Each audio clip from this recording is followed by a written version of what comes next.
Assalamualaikum warahmatullahi wabarakatuh. Halo teman-teman semua, ketemu lagi dengan saya Uswatun Hasanah. Jadi di video kali ini saya akan mempresentasikan paper kriptografi modern saya yang sudah diberikan oleh Bapak Yuliadi. Selamat menyaksikan. Oke, sesuai dengan tema, yaitu kita disuruh membuat paper dalam materi kriptografi modern. Nah, jadi kriptografi modern adalah cabang ilmu yang berkembang pesat setelah kemunculan komputer digital. Ini juga berfokus pada penerapan prinsip matematika dan ilmu komputer untuk melindungi informasi dalam dunia digital. Nah, perbedaan dengan kriptografi klasik seperti Caesar Cipher dan Huygens Cipher mengandalkan teknik sederhana yang mudah dipecahkan dengan analisis frekuensi atau brute force. Sebaliknya, kriptografi modern menggunakan algoritma yang dirancang untuk tahan terhadap berbagai jenis serangan, termasuk serangan brute force dan analisis kriptografi lanjutan. Nah, selanjutnya ada jenis-jenis algoritma kriptografi. Nah, yang pertama ini ada yang namanya algoritma kunci simetris.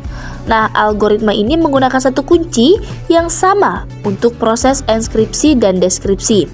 Keunggulan utamanya adalah kecepatan dan efisiensi dalam mengolah data dalam jumlah besar.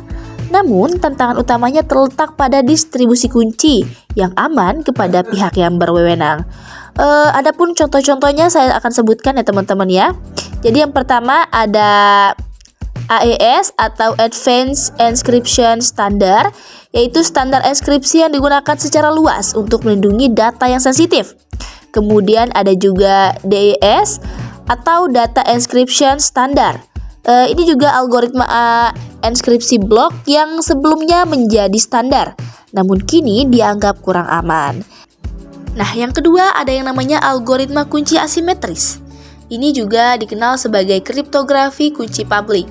Algoritma ini menggunakan sepasang kunci, satu kunci publik untuk enskripsi dan satu kunci private untuk deskripsi. Nah, keunggulannya apa sih? Nah, keunggulannya terletak pada kemudahan dalam distribusi kunci publik dan keamanan dalam komunikasi terbuka. Saya akan sebutkan juga contohnya teman-teman ya.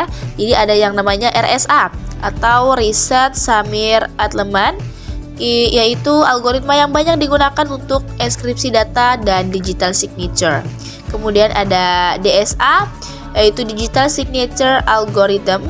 Ini digunakan untuk menghasilkan tanda tangan digital yang akan memastikan keaslian data. Untuk nomor 3 ada yang namanya fungsi hash. Fungsi hash mengubah data dengan panjang variabel menggunakan output dengan panjang tetap yang disebut hash flow atau diges. Fungsi ini tidak dapat dibalik atau non-reversible dan digunakan untuk memastikan integritas data. Lalu yang keempat ada yang namanya algoritma hibrida. Algoritma hibrida menggabungkan kekuatan dari algoritma simetris dan asimetris. Biasanya enskripsi asimetris digunakan untuk pertukaran kunci secara aman, sementara enskripsi simetris digunakan untuk enskripsi data karena efisiensinya. Nah, apa sih contoh penerapannya?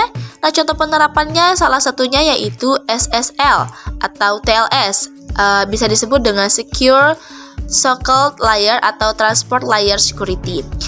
Ini merupakan protokol keamanan untuk komunikasi internet yang menggunakan pendekatan hibrida. Nah, materi selanjutnya tanda tangan digital. Proses pembuatan dan verifikasi tanda tangan digital melibatkan langkah-langkah seperti berikut. Yang pertama itu pembuatan hash. Pengirim membuat nilai hash dari pesan atau dokumen menggunakan fungsi hash kriptografis. Nah, yang kedua, enskripsi hash dengan kunci private. Nilai hash yang dihasilkan di enskripsi menggunakan kunci private pengirim, menghasilkan tanda tangan digital. Kemudian yang ketiga, yaitu mengirim data. Jadi, pesan atau dokumen asli dikirim bersama dengan tanda tangan digital kepada penerima. Yang keempat, yaitu verifikasi oleh penerima. Nah, materi selanjutnya kita bahas manajemen kunci. Apa sih itu manajemen kunci? Jadi manajemen kunci adalah proses penting dalam kriptografi yang mencangkup pembangkitan, distribusi, penyimpanan, penggunaan, rotasi, dan penghancuran kunci kriptografi. Nah, tujuannya adalah untuk memastikan bahwa kunci-kunci yang digunakan dalam enkripsi dan deskripsi tetap aman dan tidak diakses oleh pihak yang tidak berwenang. Jadi sedikit informasi, jika kunci jatuh ke tangan yang salah, data terenkripsi dapat dengan mudah diakses, sehingga mengkompromikan keamanan sistem secara keseluruhan. Sebaiknya, jika kunci hilang atau rusak, data yang dienkripsi mungkin tidak dapat dipulihkan. Nah, gimana sih algoritma kriptografi modern? Nah, algoritma kriptografi modern adalah fondasi utama dalam menjaga keamanan informasi di era digital. Berbeda dengan kriptografi klasik yang masih mengandalkan teknik manual seperti substitusi dan transposisi. Kriptografi modern menggunakan prinsip matematika dan ilmu komputer untuk melindungi data. Algoritma-algoritma ini dirancang untuk menghadapi berbagai ancaman keamanan, termasuk yang berasal dari perkembangan teknologi seperti komputasi kuantum. Nah, kemudian contoh-contoh implementasi kriptografi modern. Yang pertama, komunikasi seluler atau GSM. Yang kedua, komunikasi aman di internet. Yang terakhir ada transaksi melalui anjungan tunai mandiri atau yang disebut dengan ATM. Nah, gimana nih teman-teman materi kriptografi modernnya? Seru nggak? Nah, mungkin teman-teman yang masih kebingungan, boleh kita diskusi bareng-bareng di belakang layar ya. Oke, kesimpulan yang bisa diambil dari presentasi saya hari ini adalah kriptografi modern merupakan fondasi utama dalam menjaga keamanan informasi di era digital.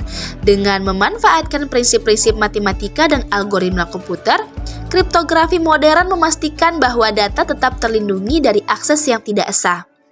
Kriptografi modern adalah cabang ilmu yang berkembang pesat sejak munculnya komputer digital, yang berfokus pada pengamanan informasi melalui pendekatan matematis dan algoritmik yang kompleks. Berbeda dengan kriptografi klasik yang masih mengandalkan teknik manual seperti substitusi dan transposisi huruf. Kriptografi modern memanfaatkan kekuatan komputasi untuk menciptakan sistem keamanan yang lebih kuat dan efisien. Nah, segitu saja video presentasi saya kali ini. Wabillahi taufiq wal hidayah. Wassalamualaikum warahmatullahi wabarakatuh dan sampai jumpa.